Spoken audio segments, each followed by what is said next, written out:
Welcome to the Markets and Economy track of the Data Transparency 2015 event.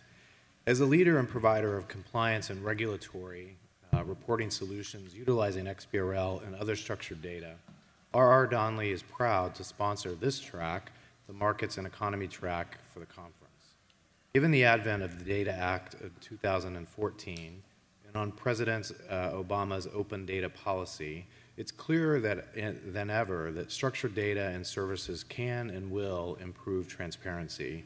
They will deliver efficiency to global regulators, international companies, and the global analyst community. Donnelley products are deployed at leading government banks, including the FDIC and the Bank of France. And once more, we are involved in call reporting for 6,500 of the banks, and in the Solvency II reporting, we are reporting for 5,000 insurance companies, checking data for completeness, consistency, accuracy, and correctness. Our products are providing regulators the comfort that the data that's being collected is accurate immediately upon acceptance, which allows analysts at these financial institutions to run automated risk analysis models on the data that has been reported. Now let me explain how the Markets and Economy track will work. The Markets and Economy is made up of 3 separate tracks. The first 2 will run in succession, and the third will follow after a short break. The first one is an open data future for financial industries. I'll hold off on describing that until we introduce our panel. The second is the open financial data in the executive branch. We'll look at ways that the use of open financial data, once widely adopted, may drive greater transparency and efficiency in streamlined reporting.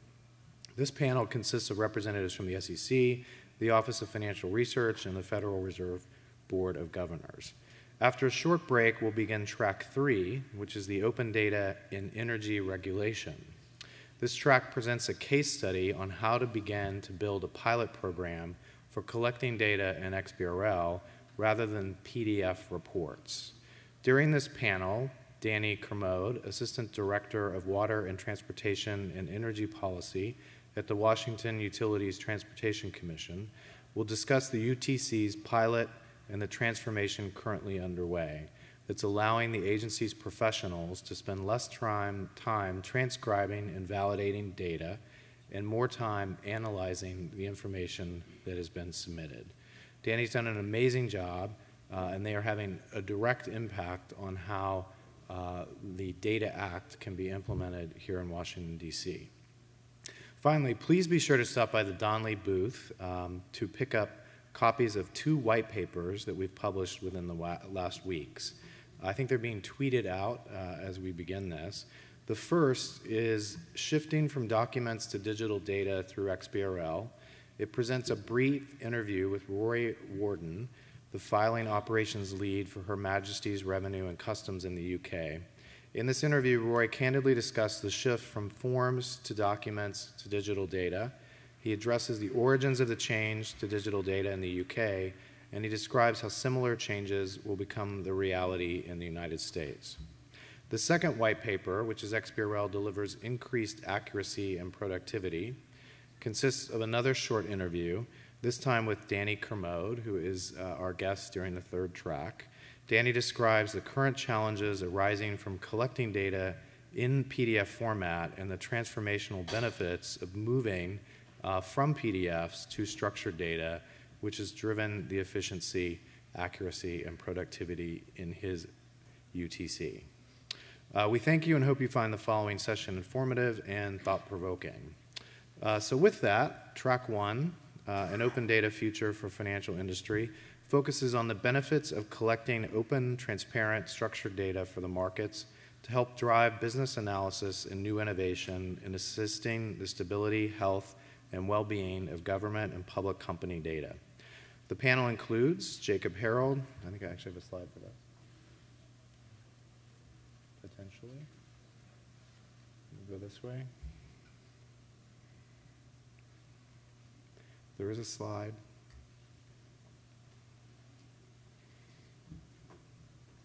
Shift? No. You know what? I'll keep going while my AV guy comes up here. Jacob Harold, CEO of GuideStar, Chris Young, Policy Director for the International Swaps and Derivatives Association, Scott Cooley, Director of Policy Research for Morningstar, and Kyle Hughes, Global Head of Entity Data at Citi. With that, we will start off with our first question, which is we first want to focus on how each of you represent the disciplines in your various companies and how governments reporting would benefit from standardization and how you would bring that to the benefit of your company.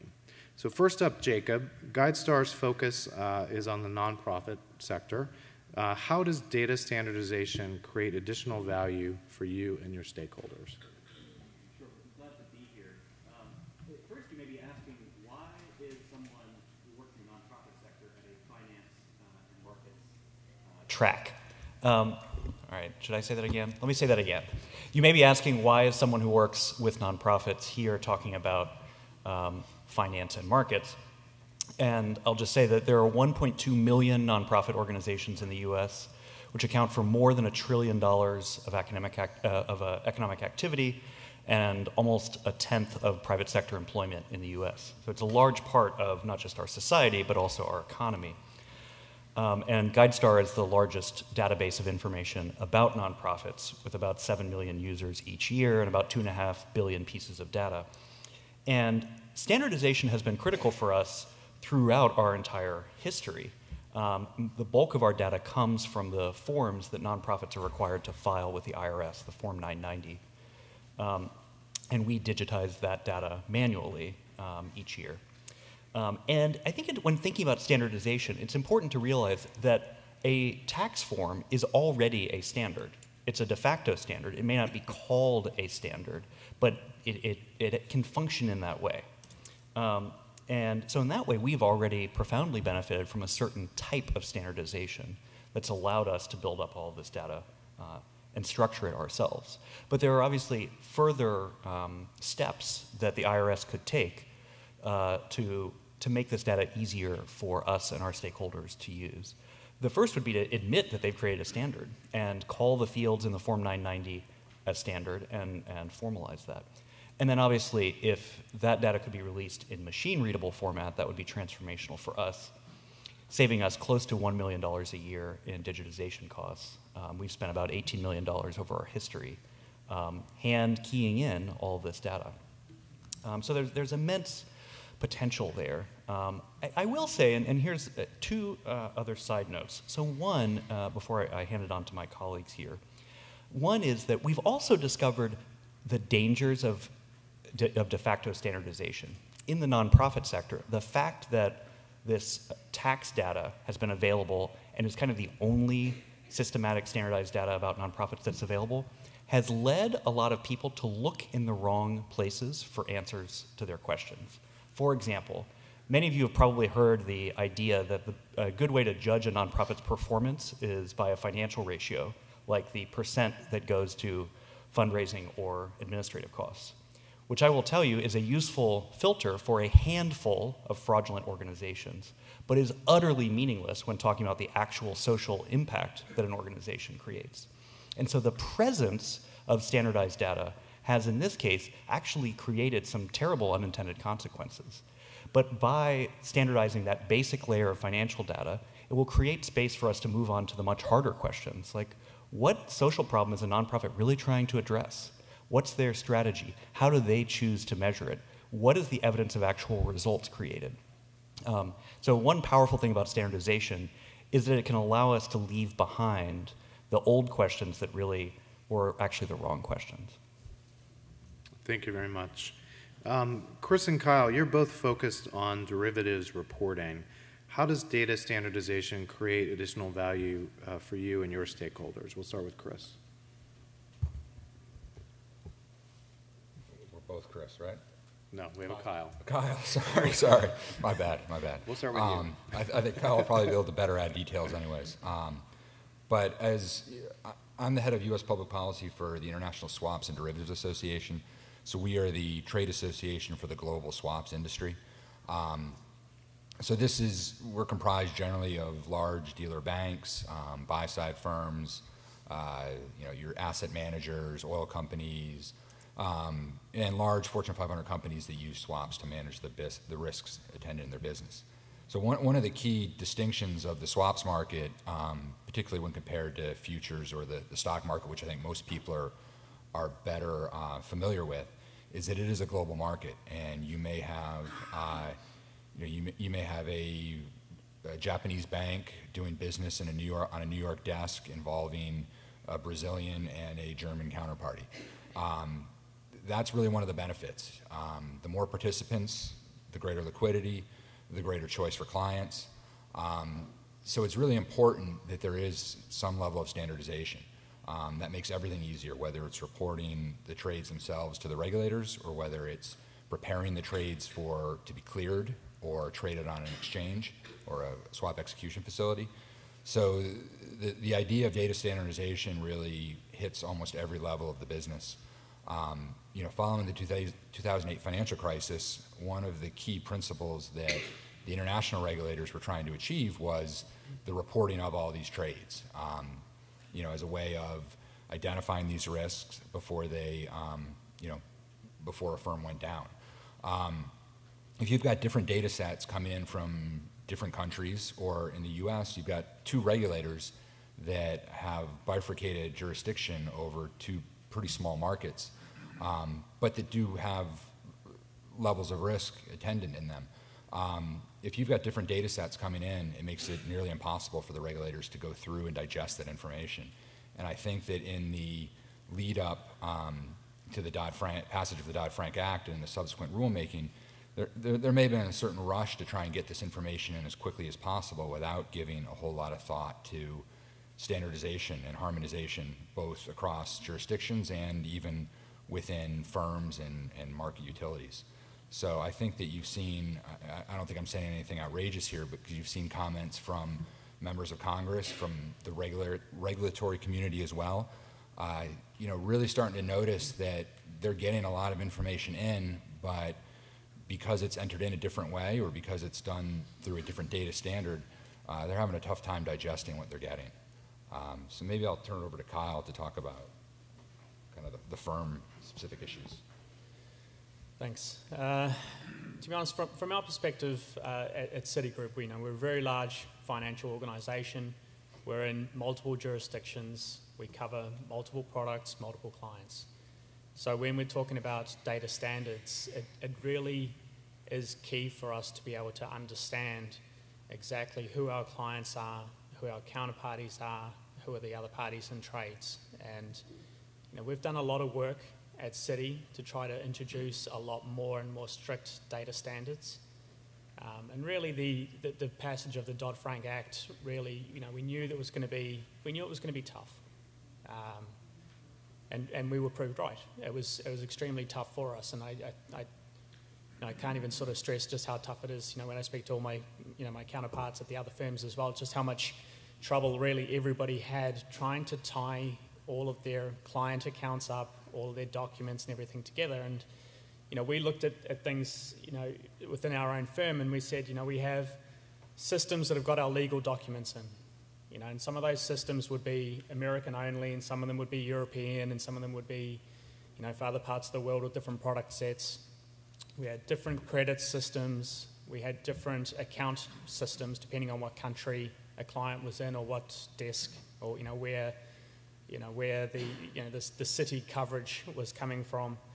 We're trying to tie all these things together, and really is the data standards and the unique identifiers are the only things that really can help us to be able to tie all these things together so that we're able to look and we're able to see a trade, know exactly who our counterparty is, who our client is, know exactly which Citi vehicle is transacting, know exactly what our regulatory status is of that particular client for that particular product on that particular vehicle, with the legal status with it and all the credit status. There was just all of the work that had been done really was, sort of just brought to the front with Dodd-Frank and just the exposure that it got.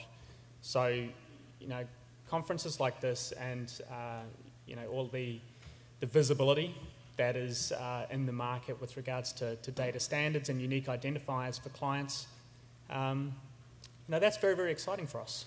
It's extremely exciting for us that, all of the work that we're doing is really starting to bear fruit, in that we're able to uniquely identify who our clients are in every transaction that we report. And really we're looking for the regulators to take a standardized approach to that as well, so that we don't have, the CFTC using one means for trade reporting and having other regulators look at other means for trade reporting, but really trying to make that a global standard, and using, for us, the LEI really is the key to that. A unique identifier that's been accepted by the G20 and has sort of been used and rolled out as part of MiFID II, as part of our EMEA reporting. We're really looking at data standards that we impose within our own firm, but really relying on the regulators to impose the same high quality data standards to uniquely identify, the clients and the information that they get. And once we have all of that information tied together with unique identifiers as to exactly what trades, what counterparties, what clients, what participants we have in trades and in the industry, it's not just our firm that's going to benefit from that, where we can actually see a lot better holistic view of what our exposures are and what our activity is, but the regulators will as well, and the government will be able to as well, as they start to be able to tie things together and be able to look across, the different jurisdictions to see exactly what activity is happening. Great, thank you. And Scott, from your perspective at Morningstar, how does data standardization create additional value for your stakeholders? Sure. Just a couple of words about Morningstar. Morningstar is a NASDAQ-listed company with a market cap of a little more than $3.5 billion, so very small relative to Citi, but we have a substantial reach in the marketplace. So we have about 8 million users of financial data on our individual investor-focused websites around the world. We have about 250,000 financial advisors who use our data, and several thousand institutions as well. We collect data on about 400,000 investable instruments. So those could be mutual funds, ETFs, equities, and I'll focus on equities right now. Around the world, we collect fundamental data, so balance sheet, P&L, cash flow statement, that sort of thing, for a little bit more than 40,000 companies around the world. And really, in terms of structured data, when you're collecting data for that many instruments, it just eases, if it's implemented properly, it eases the collection. It makes it much easier, much more timely. The quality is much better. You have far fewer manual interventions. So when I think about our client base, a big firm, even if the data are a little bit messy, can probably pay enough people to scrub it. But we have, at the end of the day, we have a lot of individual investor clients, so not just people who use Morningstar, but we provide the data that fuels, for example, the Microsoft financial websites around the world. And in some ways, it puts those smaller investors on the same footing with the larger investors, because we can very quickly process that data if it's in a good structured format, get it out to our clients quickly, and they can see the same timely, accurate information that some of the big institutions see. So as a follow-up to that, Scott, how could the SEC improve the usefulness of the corporate financial data that it's currently taking in, so primarily XBRL? So one of the issues with the XBRL data right now are that really not very many people are using it, including the SEC itself. So before I went back to graduate school and I started working on a PhD in political science, I was Morningstar's CFO.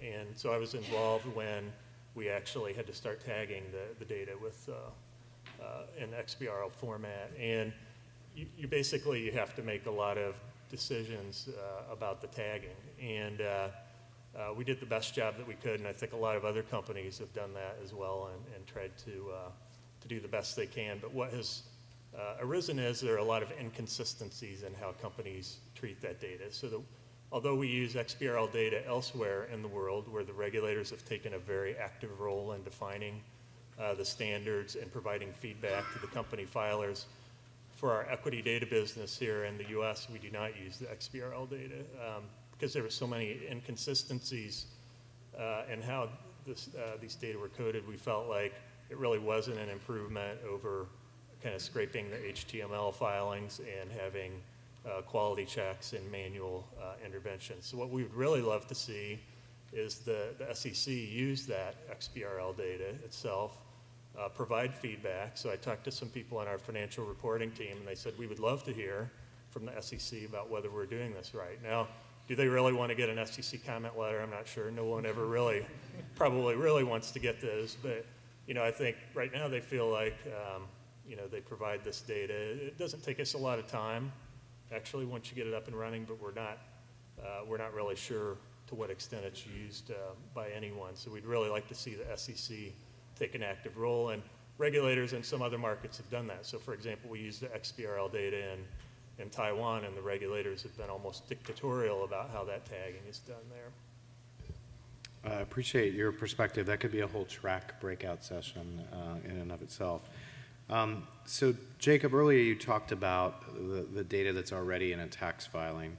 How could the IRS improve the usefulness of the nonprofit tax data that it publishes?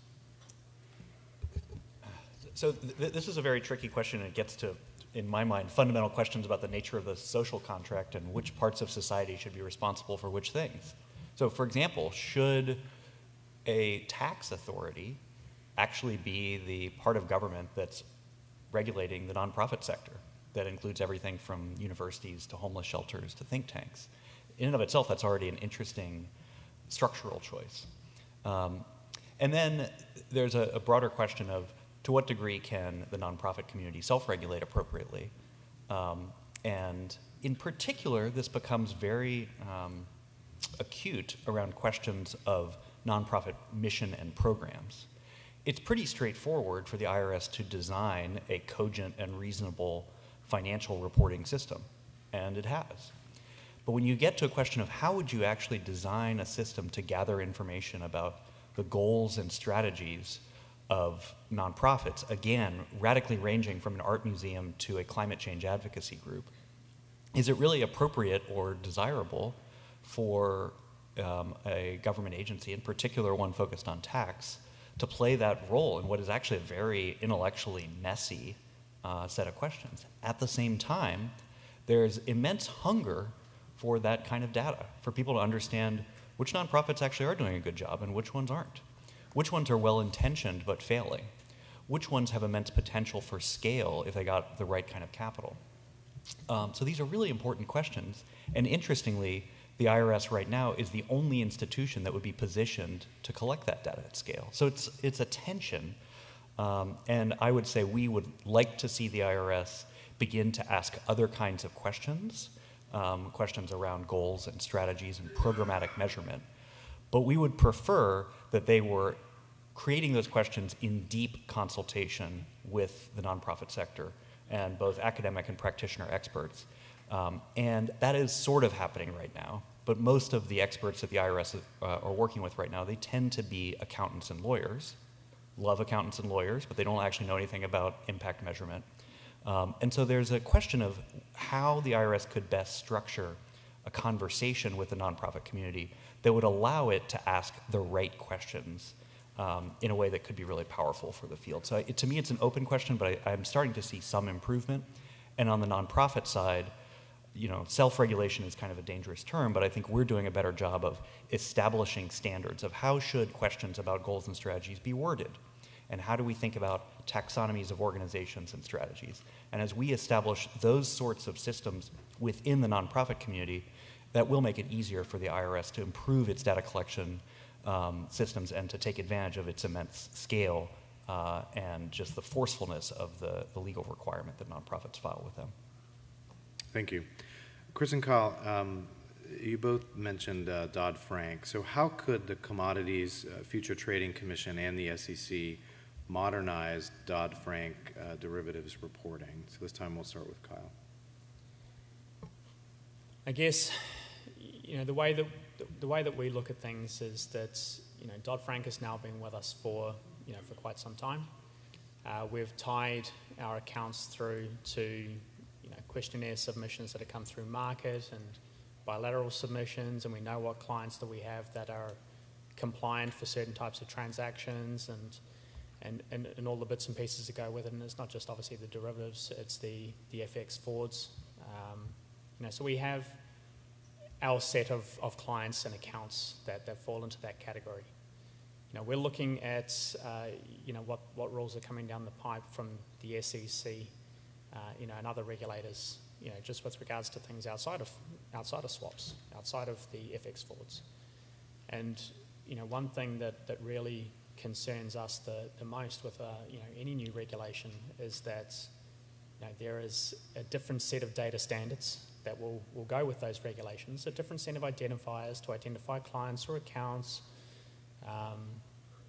be it a large trader ID, which may or may not apply to one entity. It may apply to an entire group of companies, suffixes that can go on the end, but they're optional. We're really sort of looking, at how we can how do we maintain our client set? How do we maintain the information that we hold to be able to accurately provide information to the regulators that they need? So, we look at it that we really, want the CFTC and the SEC to be, with all other regulators really, to be working together on that same data standard, so that the information that we are holding, it's a lot easier for us to be compliant and provide the information that they need, and it's a lot easier for us to maintain our information. If we're trying to take our entire client data set and we're trying to link it to anything. It could be a regulatory ID from the NFA website, it could be a tax ID, it could be a company registration number, you name it, whatever it is. You're taking all of these different sources of data and trying to link it to your central counterparty database that you have in your firm, including all of your, the issuer data and securities and everything else, to be able to try to tie all of the bits of the puzzle together with regards to what your relationship is with the firm.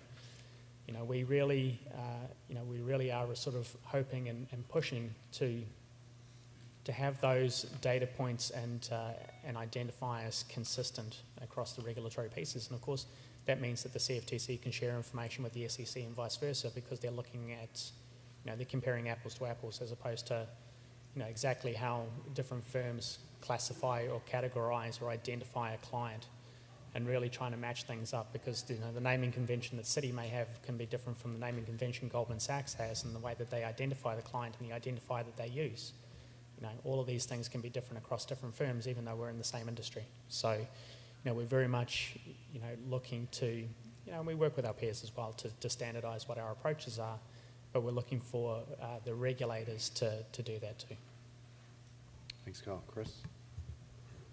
Yeah, I think there's a couple steps they can take, and the first one obviously is to, to harmonize their own rules to the extent possible. Dodd-Frank required dozens and dozens of rulemakings, separate rulemakings by both the CFTC and SEC, and I think there's only 2 that are actual joint rulemakings. Even though they've got overlapping authority, they're essentially regulating the same products.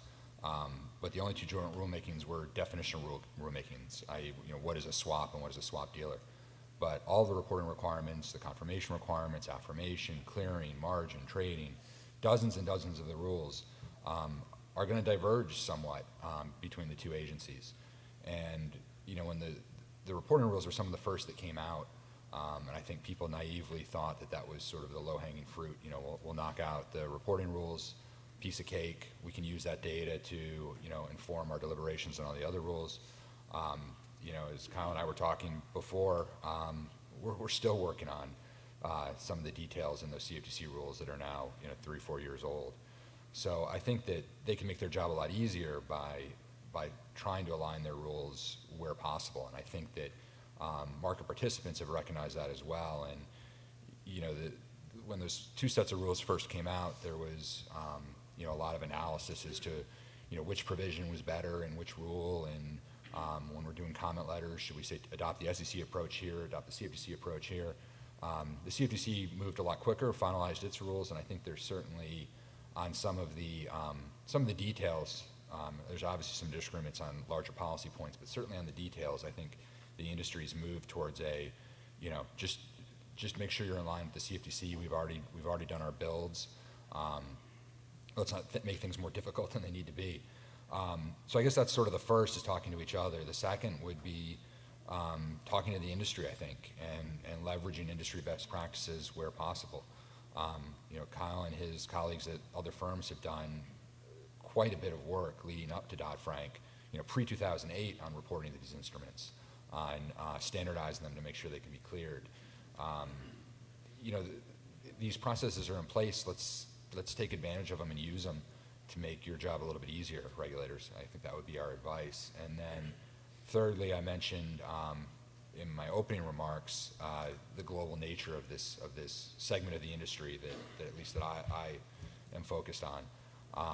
And talking to your international counterparts, I think, is vital as well. It doesn't seem to be, from a market participant standpoint, I'm not sure it's as important in reporting, because you're following your reporting requirements. If the regulator can't make sense of it, to a certain extent, it's the regulator's fault for not, requiring it in a mode that can be readily digestible. But it is something the industry is very concerned about, and something that we've spent a lot of time talking to the regulators about, making recommendations, making suggestions, so that they can make better sense of this information when they are, when the SEC is getting information from FSA or from the JFSA in Japan. So I guess those would be sort of the three points. Thank you very much, Chris. So Representative Issa spoke this morning on the Financial Transparency Act, which he hopes to be his next landmark piece of legislation. What's your opinion on how Congress could improve the landscape of derivatives, of tax, of corporate reporting? So interested in all of your perspective. And Scott, we'll start with you. Okay. As I was listening to the discussion from Chris and Kyle, Morningstar's perspective is very similar. So to the extent that they're unique identifiers and that they're implemented consistently across regulatory agencies in the U.S. and, if possible, globally, that is something we very much support too. So I think a lot of our firms probably have kind of centralized data collection operations and things like that, and so that would be terrific. So to answer the question more specifically, we're pretty supportive of the act. I mean, it just seems like in the 21st century, we really shouldn't be having a discussion about whether to have structured data or not. It just seems clear to me that that's the direction the world will head in eventually, if not quickly. And to the extent that Congress could, give the agencies a mandate to develop these consistent standards, in the case of corporate financials, to the extent that the SEC would have a requirement to use some of the structured data that it's collecting now, that would be terrific. One thing we find with our various data sets is that the quality of the data set is very positively related to the number of engaged, knowledgeable users. The people figure out, we try to have all the quality checks so we don't make mistakes, but we still sometimes make mistakes, and having knowledgeable users, you get that feedback when you do make a mistake. And also there's, our clients are really good at suggesting things that we should do with the data or additional data points that we should collect. So, I think of the SEC in that same way. I think of, it being an organization that could be incredibly helpful on a data quality side by providing feedback to the companies, by defining standards, and I think investors would be better off. And I do want to say I don't want to be too critical of the SEC. I feel like the SEC, Congress has already given it a list of things like this to do and like this many resources. So, and I think in a lot of ways the SEC is moving in a good direction. So there was, somewhat related to this, a proposal around fund reporting that is moving in the direction of more structured data that we very much support, but we'd just like to see it move a little more quickly. Thank you very much. Jacob, could I ask you to add to that? I'll just briefly, Scott mentioned the, in some ways, absurdity that we have to have this conversation in 2015, and I think that's right. I wish we had this nailed down 10 or 20 years ago. But I do think there's profound symbolic value, and even if the Data Transparency Act didn't have substantive elements to it, I still think that there are these gestures that the government is making that are locking the government into certain practices and approaches as we go forward. And so I'm encouraged by that. And I'm not in a position to comment on the specifics, but I do think that we're very much heading in the right direction, and that the symbolic wins really matter for the more tactical changes that we also need to see. Kyle? I think from my perspective, if I just sort of look at if I go back to Dodd-Frank just for a moment, and what Dodd-Frank gave us, and really in a lot of ways it gave us the LEI. So this is a great example of public-private partnership, going from 2011, 2012, no identifiers, and really, again, in 2011, 12. No unique identifier for what is a client in the industry, none. So, in America, here we've got a tax ID, and that's great, but again, that's limited to your US companies. What about all the stuff international, and how does that impact us? So we look at how the growth of the LEI has really developed from 2011, from the beginning to now, and it's around the 400,000 LEI mark. So it's been massive growth in a very, very short period of time. Really, we're looking now to have the LEI enforced as the key that is a mandatory field for our trade reporting.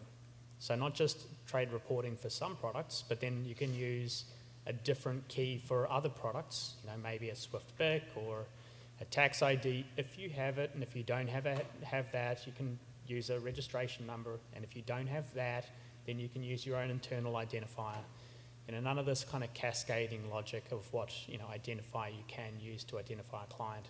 Really, I think for things like the LEI, which was mentioned earlier this morning,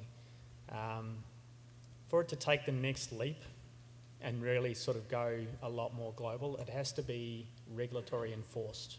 Clients are not going to register, or entities are not going to register for an LEI if they don't have to. There's a cost associated with it, and it's not a huge cost per LEI record and for an annual recertification of that code, but it is a cost nonetheless, and it's still, could be perceived as a hassle for a firm to get one. So, the fact that for the CFTC side of things, you must have an LEI to be compliant, fantastic. So all the clients that we have that are trading swaps with us on our swap dealer entities, they've all been linked to an LEI. We report on it, fantastic.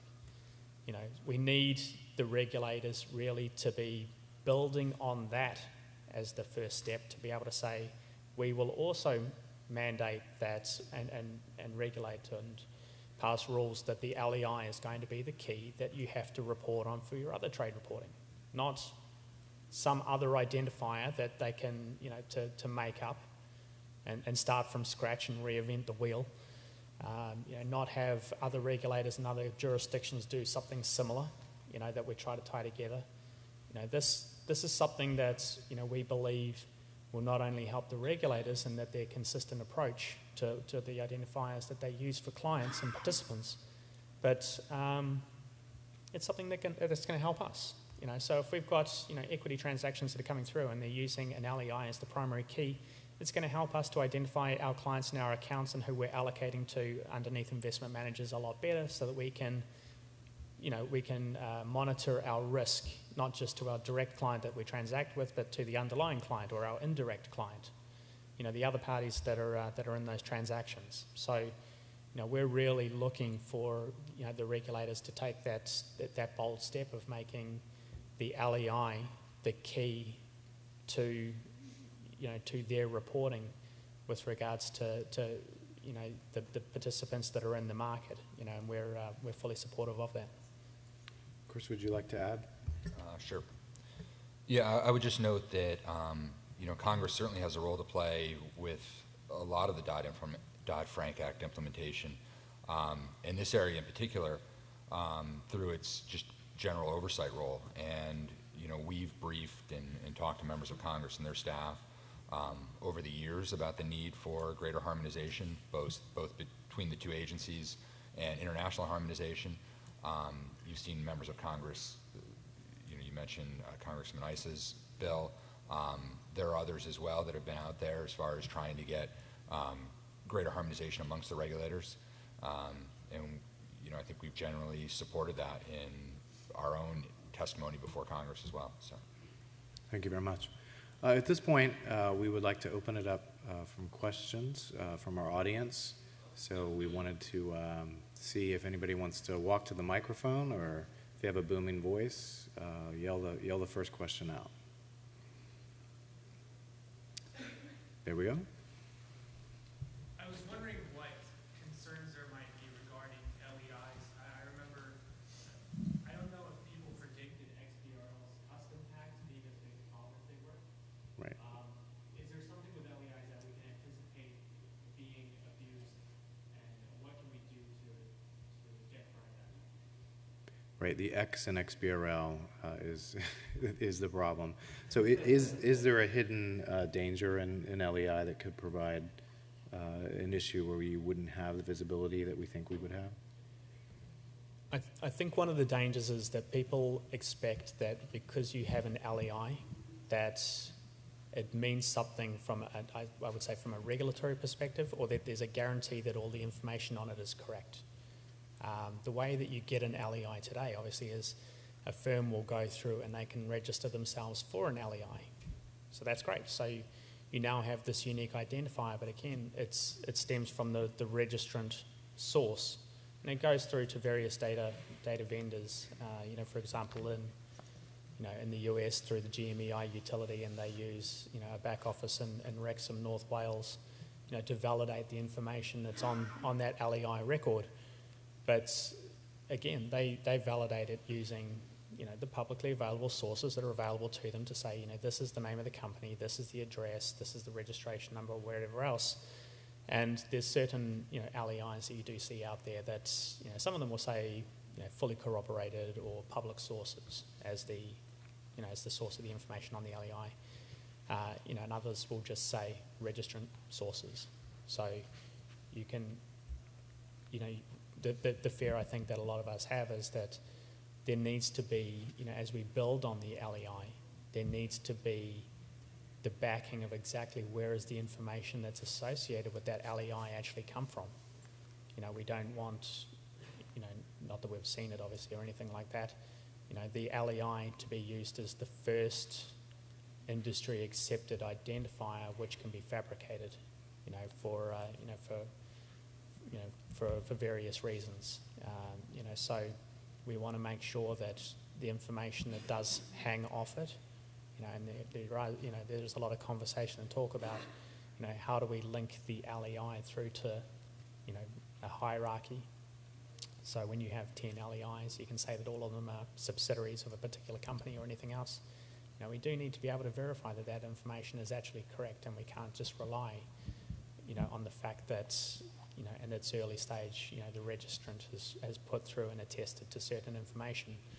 And we do need to make sure that we're very aware that, you know, merely having a client submit an LEI is not in itself a guarantee for us, and what are our obligations to check and to validate and to ensure that the information we're holding is correct, and we're not just taking stuff in and passing it off as being gold. Would anyone like to add to Kyle's response? I have, again, speaking from my strange perspective in the nonprofit sector, you know, with the LEIs, I can't remember the exact fee, but you know, there's a registration fee of about $100, which is entirely reasonable for most companies and for transactions on Wall Street. But if we want to see the LEI be adopted broadly in the rest of the economy, whether that's a small for-profit, a bodega or a dry cleaner, or in the nonprofit sector, I think we need to just think about the pricing of the application fee and how that's structured, and if there should be some kind of differential pricing to ensure that the LEI doesn't end up just being a Wall Street mechanism, but is something that can help us understand the dynamics of the broader economy. Thank you. Next question from the audience.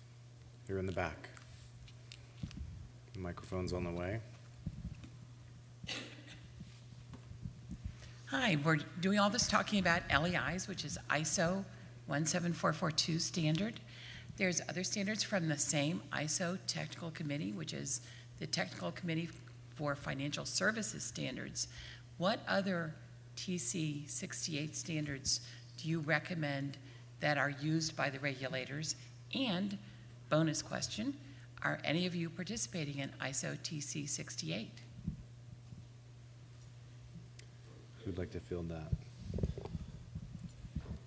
My short answer is I don't know. We do have people at City who are involved in 68. I am not one of those people. So I really don't want to sort of go too much into what my colleagues are working on with regards to that. But, you know, we do a lot of work with ISO.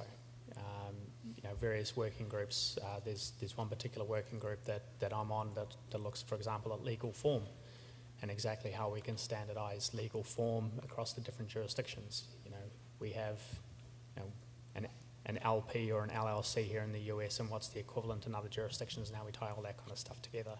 You know, what exactly does that mean? What is, you know, the form the entity takes? You know, so there's various pieces on the ISO side that, you know, we are involved in.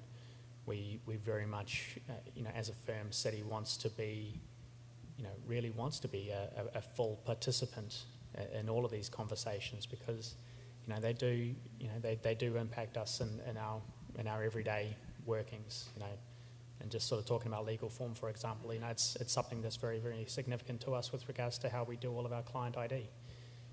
How we do all of our due diligence, how we do AML, how we do, you know, a lot of our KYC for our clients that come on board.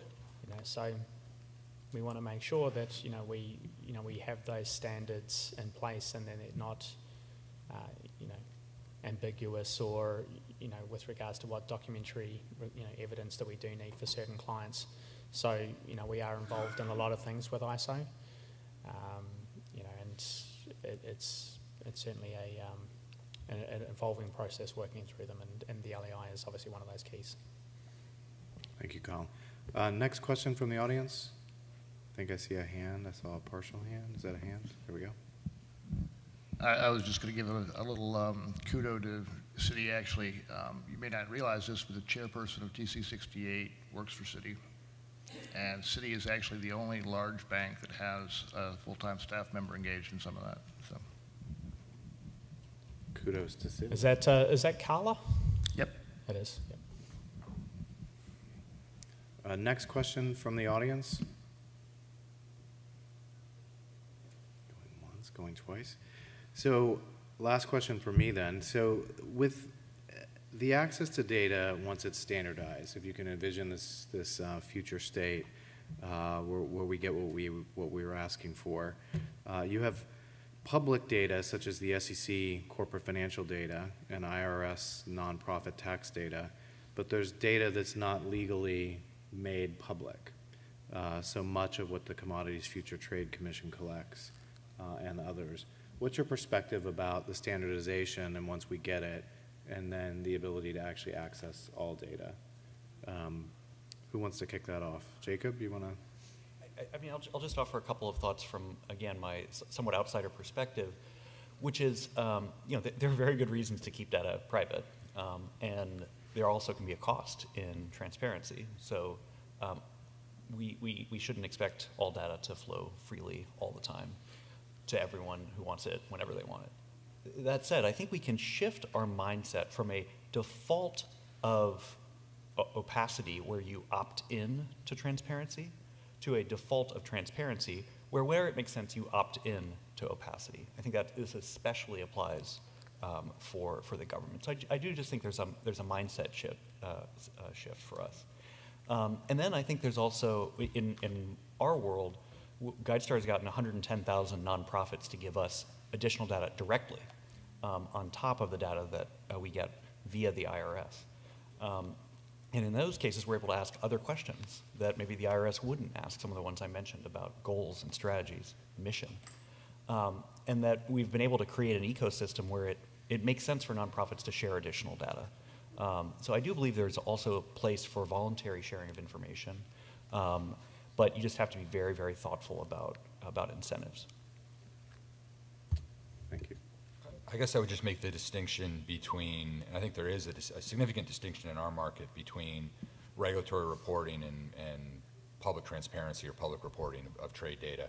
And the reason really is that these markets are not particularly liquid, certainly when compared to analogous futures markets or the stock markets. So when you have an instrument that may be trading 20 times a day, the implications of making all that trading information available as soon as technologically practicable can pose a problem. It can actually make the market less liquid. And I think that most people look at financial markets and a lot of markets and think that sunshine is always a good thing. And I think typically it is, but when you've got really liquid markets with not as many players in those markets, it's important that there be some level of confidentiality, I guess. Thank you, Scott. Scott, what about from Morningstar's perspective? Sure. I really like the way Jacob put it about switching the default to disclosure instead of keeping things private, recognizing there is some information that should be held confidential for sure. So, I guess from our perspective, we recently commented on an SEC proposal where the SEC, this is on the mutual fund kind of side, the asset management side of the business, collect more frequent portfolio information about the holdings of these funds. And, one of the reasons the SEC is collecting this information more frequently is that it wants to monitor emerging systemic risks. So it'll be collecting monthly portfolios instead of quarterly portfolios to look for things like securities lending or areas where there's derivative exposure that might create risks to the financial system. Although at Morningstar, we think the risks are pretty small. I guess I would just say to the extent that some of that information is made public, the private sector can help the regulators do their jobs. So if you have lots of people looking at those portfolios,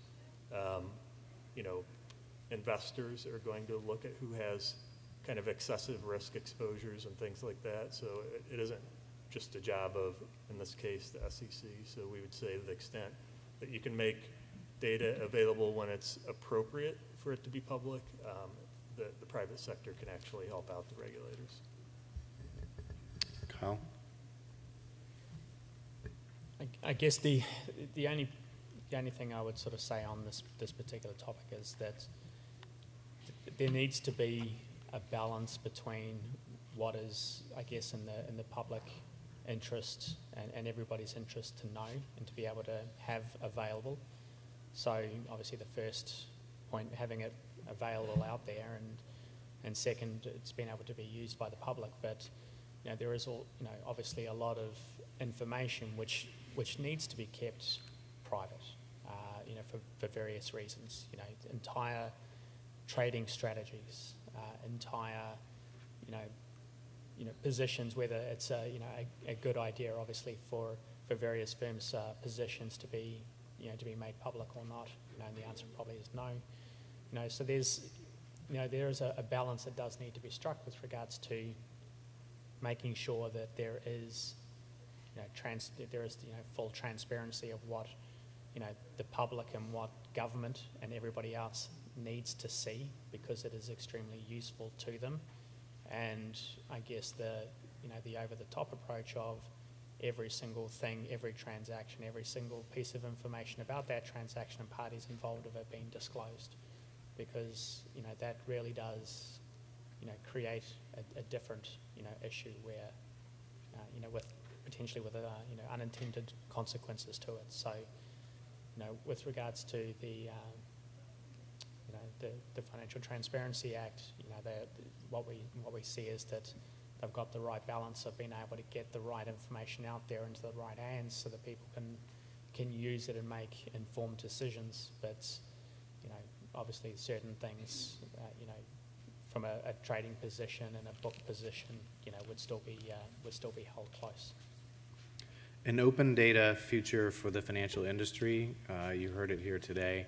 I want to thank our panel, Jacob, Chris, Scott, and Kyle. Thank you for participating. Thank you for traveling and giving us your insights in today's